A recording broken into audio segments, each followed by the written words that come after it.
Behind us here, we have a Thule Inuit village, and we have numerous houses. These houses, they were made from stone and also used whale bones to provide structure to their houses.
In Cunningham Bay, we saw several bears engaged in quite different activities.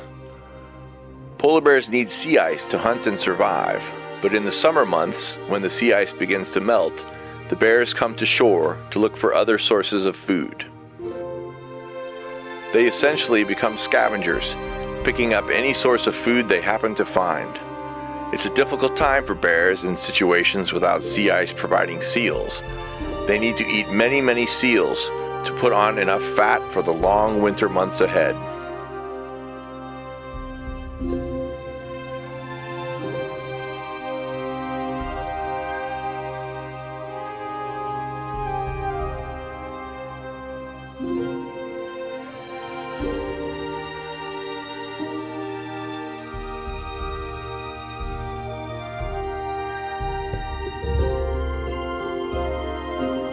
In this case, we saw them feeding on several different beluga carcasses.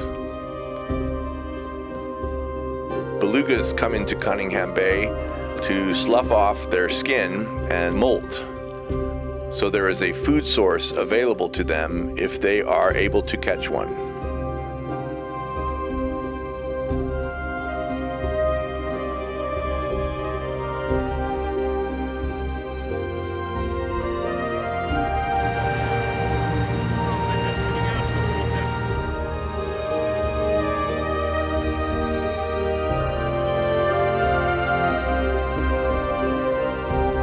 Toward the end of our time in the Zodiacs, we were fortunate enough to see a mother and two cubs swimming in the bay, diving down, getting some vertebrae from dead beluga from before, playing with them, chewing on them, and generally looking quite cute.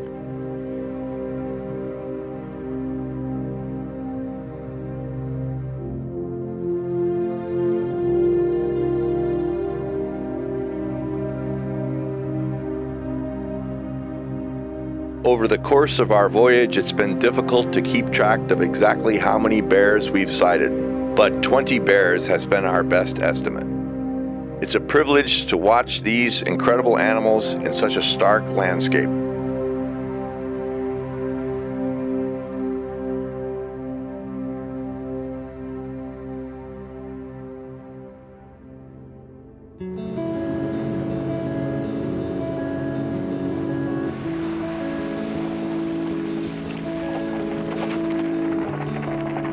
I'm Mia Otokiak. I'm born and raised in Cambridge Bay, Nunavut. Cambridge Bay is a very small community. We are 200 miles north of the Arctic Circle on an island off the mainland of Canada.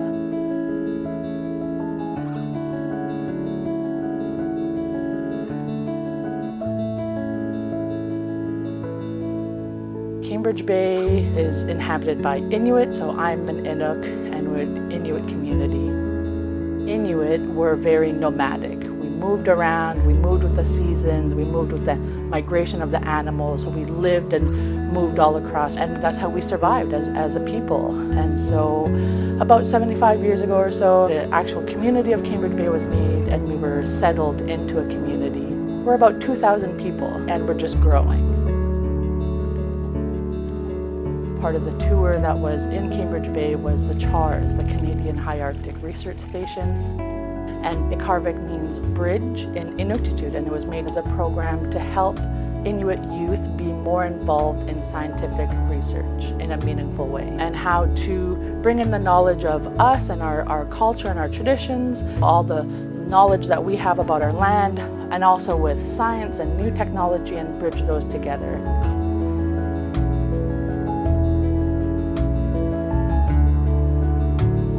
Ikarvik was created in Nunavut for Nunavut youth, but now it's been over 10 years and we've expanded all across Canada.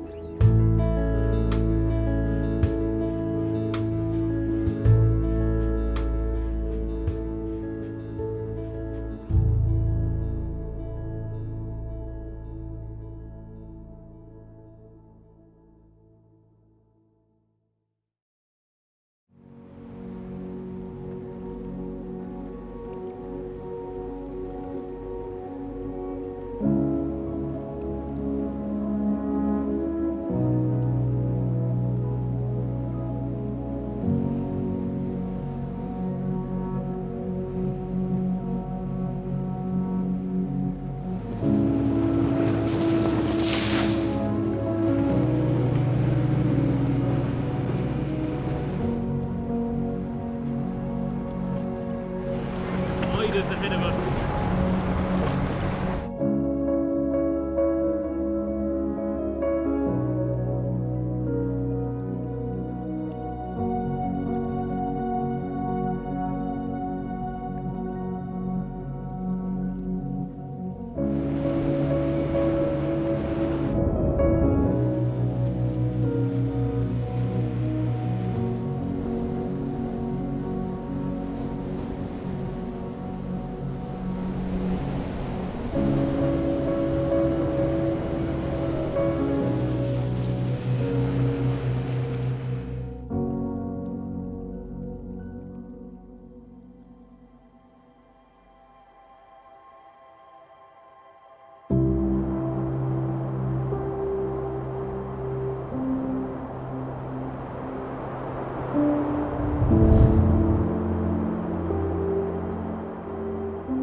Good afternoon. Today we're here on Little Edinburgh Island, just off the south coast of Victoria Island, and somewhat surprisingly we're finding ourselves in this lush little high Arctic oasis with old growth forest, or the Arctic equivalent of old growth forest.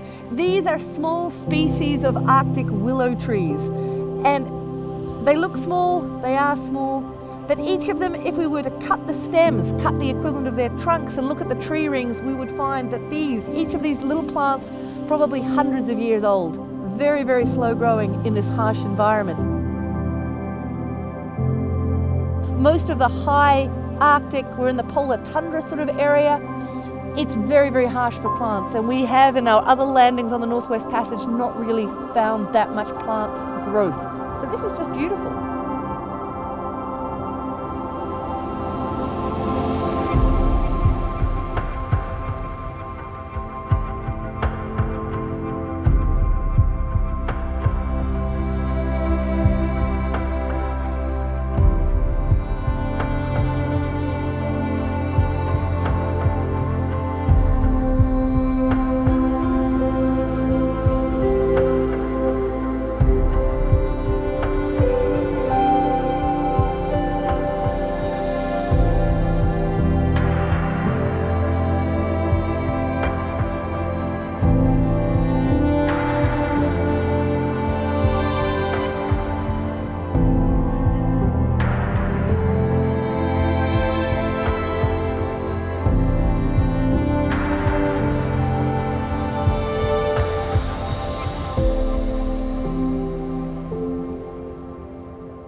The Northwest Passage, a dream for many a little over 100 years ago, has now become reality for us.